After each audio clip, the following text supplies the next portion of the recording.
Hi, this is Larry Lane for InvestorsZoo.com. Today I just wanted to touch on retirement. Um, Good thing is you don't have to have a rich aunt or rich uncle, be, heir to a fortune, get involved in a lawsuit or uh, anything out of the ordinary in order to enjoy a comfortable retirement. What you will need to do, however, is to be a little cheap and to be a good and a consistent investor. One of the main things that you'll want to keep an eye on is your monthly expenses. So even making that $2 cup of coffee, getting uh, daily snacks at a convenience store over a 20 or 30-day period can really add up. If you're spending $50, $75 a month or more on junk, multiply that out by 12, that's $750 to $1,000 you could be putting away in your 401 and your IRA at work. So even these little expenses can have big effects on your retirement long term. Your first responsibility should be to pay your living expenses. So this would include putting a roof over your head, so your mortgage or rent, um, utilities, water and electricity, food, and transportation. So once these have been covered, your next goal should be to put away something in your emergency fund. So the general rule of thumb is to have anywhere between 6 months and 12 months saved, depending upon what type of industry and what type of job you have and what your job history is. After all that's taken care of, the rest is your fun money. So go out, have a ball, and do whatever you'd like with your extra leftover money as long as your basics are covered.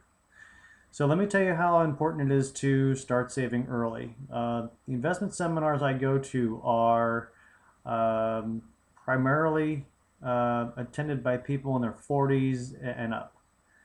Um, if you don't have a retirement fund started by your 50s, you're really behind the eight ball. So let me just give you one example. If you're 23 years old and start off saving $250 a month and earn 8% interest on that $250 a month, you'll have a retirement fund of $985,000 by the time you're 65. So that's an annual contribution to $3,000 a year or $126,000 over your entire lifetime. So just remember that given an annual inflation rate, which is about the average of about 3%, your living expenses are going to double as well. So again, take that into consideration. A millionaire 25 years from now, it's not going to have the same cachet as it is right now.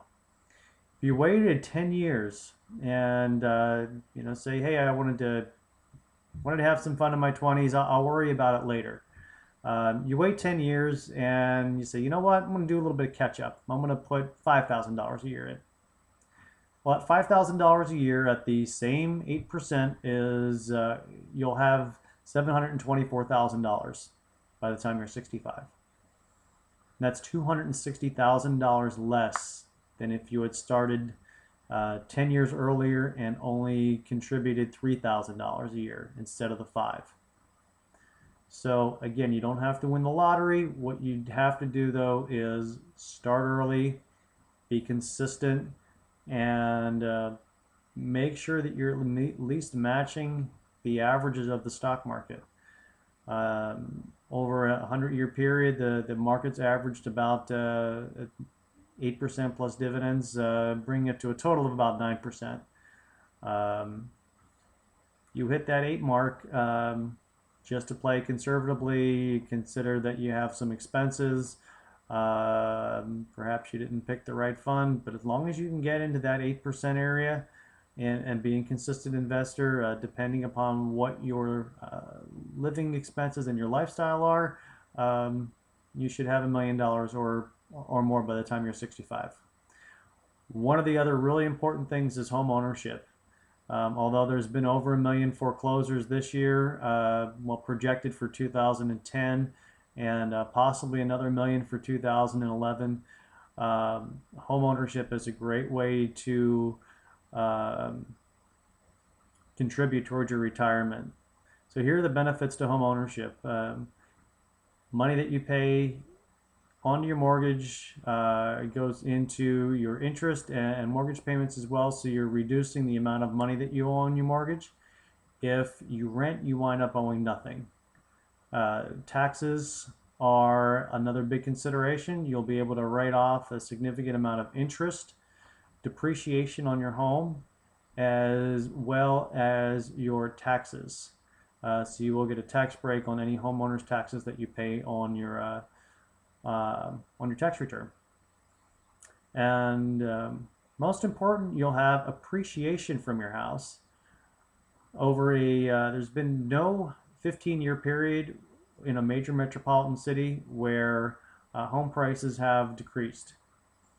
So it's one comforting fact going into this is that if you were to buy today, not only are you getting interest rates at historical lows, but most likely you're going to be getting a house that would have been on the market for 3 to 5 years ago, anywhere between 20 and 50% more off the price you would have had 5 years ago. So again, over a long period of time, if you're going to be staying in this house, you'll be locking up your living expenses in today's money. So we can all go back 20 or 30 years ago and look what the price of a house was then.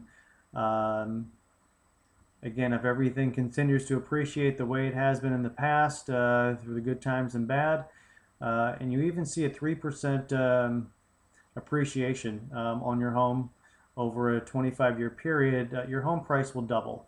So you'll get the tax benefits, you'll get the fact that you're getting appreciation on your house, and you're also getting the fact that you're paying down your mortgage as well. So if you were to take out a 30-year mortgage, your living expenses should be negligible by the time you're retired. Well, just wanted to give you a few things to think about. Hope this has been helpful. This is Larry Lane for InvestorZoo.com. If you'd like to read some additional blogs on personal finance and savings, or you would like to post a blog of your own, please reach us at InvestorZoo.com. Thanks and have a great rest of the day.